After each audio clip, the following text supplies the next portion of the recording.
Bismillahirrahmanirrahim. Assalamualaikum warahmatullahi wabarakatuh. Kita bisa berjumpa lagi di channel ini. Salawat dan salam selalu dan tetap tercurahkan kepada junjungan kita, Nabi besar Muhammad Shallallahu Alaihi Wasallam. Harapan dan doa saya semoga saudaraku semuanya dipanjangkan umurnya. Amin ya rabbal alamin. Sahabat beriman yang dirahmati Allah, semut dalam Islam merupakan salah satu binatang yang istimewa. Terbukti, salah satu surat di dalam Al-Quran diambil dari nama semut, yakni Surah An-Naml. Semut juga menjadi salah satu binatang yang diceritakan dalam kisah Nabi Sulaiman. Kala itu Nabi Sulaiman dan pasukannya harus menghentikan langkah mereka karena terdapat semut-semut. Semut adalah makhluk Allah yang diciptakan dengan insting untuk peka terhadap aroma manis. Jadi, semut akan mudah datang jika terdapat makanan atau sisa-sisa makanan yang berjatuhan di rumah. Oleh karenanya, keberadaan semut di rumah menurut Islam tidak mengisyaratkan adanya sihir yang dapat membahayakan, karena tidak ada hadis maupun dalil yang menyatakan hal tersebut. Hampir setiap hari kita temukan semut di rumah kita. Tapi apakah Anda pernah melihat tiba-tiba semut menjadi banyak di rumah Anda? Tahukah Anda kalau ini bisa jadi suatu pertanda? Sahabat beriman yang dirahmati Allah, inilah 3 pertanda banyak semut di rumah menurut Islam. Yang pertama, semut di rumah tanda bahwa akan ada rezeki. Makanya ada pepatah yang mengatakan, ada gula, ada semut. Artinya ketika ada makanan di sana juga semut berdatangan. Mereka akan datang ke tempat yang banyak makanannya. Jadi ketika rumah kita ada banyak semut, tandanya mereka mencium bau makanan di rumah kita. Yang kedua, rumah kita dalam kondisi lembab. Tanda berikutnya yaitu ketika banyak semut di rumah, artinya rumah kita dalam kondisi yang lembab dan kurang sirkulasi udara. Karena semut itu suka pada tempat yang lembab, dan mereka akan menjadikan tempat lembab tersebut sebagai rumah untuk berkembang. Lantas, bagaimana cara mengatasinya? Sedangkan semut itu tidak boleh dibunuh, sahabat beriman. Ketika banyak semut di rumah, jangan langsung panik. Sebab dalam Islam kita memang tidak diperbolehkan untuk membunuh semut. Akan tetapi, kalau sekadar mengusirnya, boleh-boleh saja. Berikut ini beberapa cara yang bisa kita lakukan di rumah. Yang pertama, taburkan tepung di sekitar area tempat semut berkumpul. Dengan begitu, mereka akan sulit untuk melewatinya. Yang kedua, siapkan air lemon dan gunakan untuk menyemprot area yang banyak semutnya. Semut cenderung menghindari bau asam dari lemon. Yang ketiga, pakai produk kapur khusus untuk mengusir semut, bukan untuk membunuh.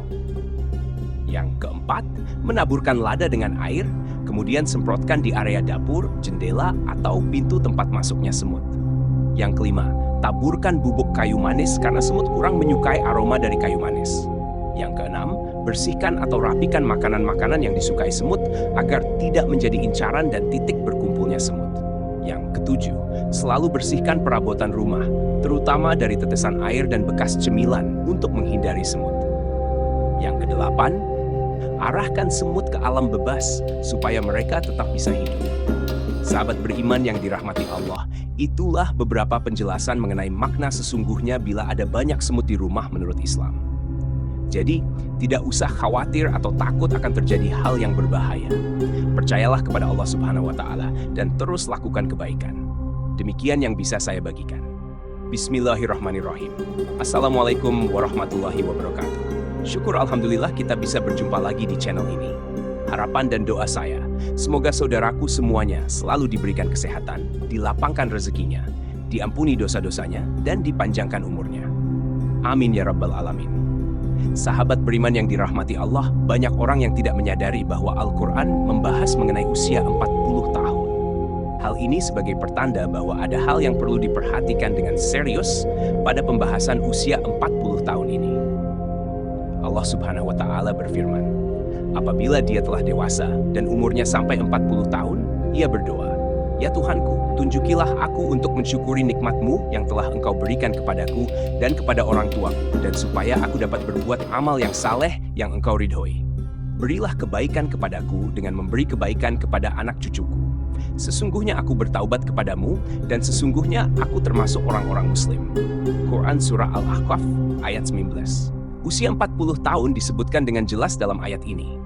Pada usia inilah manusia mencapai puncak kehidupan, baik dari segi fisik, intelektual, emosi, maupun spiritualnya. Ia benar-benar telah meninggalkan usia mudanya dan melangkah ke usia dewasa yang sebenar-benarnya. Doa yang terdapat dalam ayat tersebut dianjurkan untuk dibaca oleh mereka yang berusia 40 tahun atau lebih, yang di dalamnya terkandung penjelasan yang jelas bahwa mereka telah menerima nikmat yang sempurna, kecenderungan untuk beramal yang positif, dalam mempunyai keluarga yang harmonis, kecenderungan untuk bertaubat, dan kembali kepada Allah Subhanahu wa Ta'ala. Pada ayat lain, Allah Subhanahu wa Ta'ala berfirman, "Apakah kami tidak memanjangkan umurmu dalam masa yang cukup untuk berpikir bagi orang-orang yang berpikir? Dan apakah tidak datang kepadamu pemberi peringatan?" Para ulama menjelaskan bahwa yang dimaksud dengan umur panjang dalam masa yang cukup untuk berpikir dalam ayat tersebut adalah ketika berusia 40 tahun. Imam Ibnu Katsir menjelaskan bahwa ayat tersebut memberikan petunjuk bahwa manusia apabila menjelang usia 40 tahun hendaklah memperbaharui taubat dan kembali kepada Allah dengan bersungguh-sungguh. Apabila hal itu berlaku menjelang usia 40 tahun, maka Allah memberikan janjinya dalam ayat setelahnya, yaitu kematangan usia 40 tahun adalah usia matang bagi kita untuk bersungguh-sungguh dalam hidup, mengumpulkan pengalaman, menajamkan hikmah dan kebijaksanaan, serta membuang kejahilan. Ketika usia muda lebih berhati-hati melihat sesuatu dengan hikmah dan penuh penelitian, maka tidak heran tokoh-tokoh pemimpin muncul secara matang pada usia ini. Bahkan lebih, Nabi Muhammad SAW pun demikian, sebagaimana yang disebutkan oleh Ibnu Abbas bahwa diutusnya Rasulullah yaitu pada usia 40 tahun. Nabi Muhammad SAW diutus menjadi nabi tepat pada usia 40 tahun. Begitu pula dengan nabi-nabi yang lain, kecuali Nabi Isa alaihissalam dan Nabi Yahya alaihissalam. Mayoritas negara juga mensyaratkan bagi calon-calon yang akan menduduki jabatan-jabatan elit seperti kepala negara harus setelah berusia 40 tahun. Masyarakat pun mengakui bahwa mantapnya prestasi seseorang tatkala orang tersebut telah berusia 40 tahun. Sahabat beriman yang dirahmati Allah SWT, mengapa umur 40 tahun begitu penting? Menurut Ibnu Qayyim al-Jauziyah, usia manusia diklasifikasikan menjadi 4 periode, yaitu 1. Aurat, sejak lahir hingga akil balik. 2. Sabar, sejak akil balik hingga 40 tahun. 3. Kuhlul, 40 tahun hingga 60 tahun. 4. Suwuk, 60 tahun ke atas.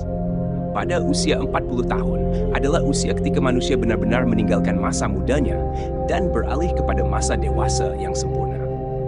Kenyataan yang paling menarik pada usia 40 tahun ini adalah meningkatkan minat seseorang terhadap agamanya yang semasa mudanya jauh sekali dengan agamanya, baik dengan menjalankan kewajiban salat tepat waktunya, dengan berjamaah dan tepat waktu, memperbanyak sedekah, menutup auratnya, atau dengan mengikuti kajian-kajian keagamaan. Seolah-olah di usia ini merupakan momentum kembalinya manusia kepada fitrahnya. Namun, jika ada orang yang telah mencapai usia ini, akan tetapi tidak ada minat terhadap agamanya, maka hal ini sebagai pertanda yang buruk dari kesudahan umurnya di dunia. Salah satu keistimewaan usia 40 tahun tercermin dari sabda Rasulullah Shallallahu Alaihi Wasallam. Seorang hamba muslim apabila usianya mencapai 40 tahun, Allah akan meringankan hisabnya atau perhitungan amalnya. Hadis riwayat Ahmad. Hadis ini menyebutkan bahwa usia 40 tahun merupakan titik awal seseorang memiliki komitmen terhadap penghambaan kepada Allah Subhanahu wa Ta'ala, sekaligus konsisten terhadap Islam, sehingga Allah Subhanahu wa Ta'ala pun akan meringankan hisabnya. Inilah keistimewaan orang yang mencapai usia 40 tahun. Namun, usia 40 tahun merupakan saat di mana orang harus berhati-hati.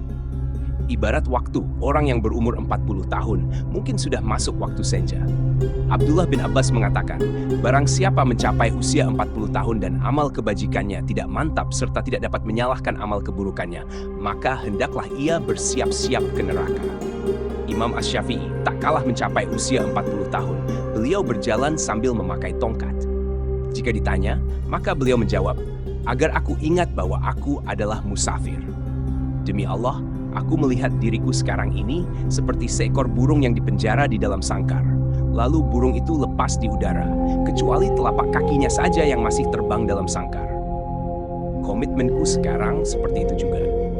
Aku tidak memiliki sisa-sisa syahwat untuk menetap tinggal di dunia. Aku tidak berkenan sahabat-sahabatku memberiku sedikit pun sedekah dari dunia. Aku juga tidak berkenan mereka mengingatkanku sedikit pun tentang hiruk-pikuk dunia. kecuali hal yang menurut syariat lazim bagiku. Sahabat beriman yang dirahmati Allah, kematian bisa datang kapan saja. Satu perkara yang harus senantiasa kita sadari adalah bahwa kematian bisa memanggil kita kapan saja, tanpa ada tanda, tanpa alamat, dan tanpa mengira usia. Jika kita beranggapan harus menunggu usia 40 tahun untuk mulai memperbaiki diri, maka rugi dan sia-sialah hidup kita jika ternyata umur kita tidak panjang. Maka dari itu, sisa-sisa usia kita ini, marilah kita mulai berbenah diri, meneguhkan tujuan hidup, meningkatkan daya spiritual, memperbanyak bersyukur, menjaga makan dan tidur, serta menjaga keistiqomahan dan berusaha meningkatkan kualitas dalam beribadah. Banyak manusia yang tertipu dengan keindahan dunia dan isinya yang bersifat sementara.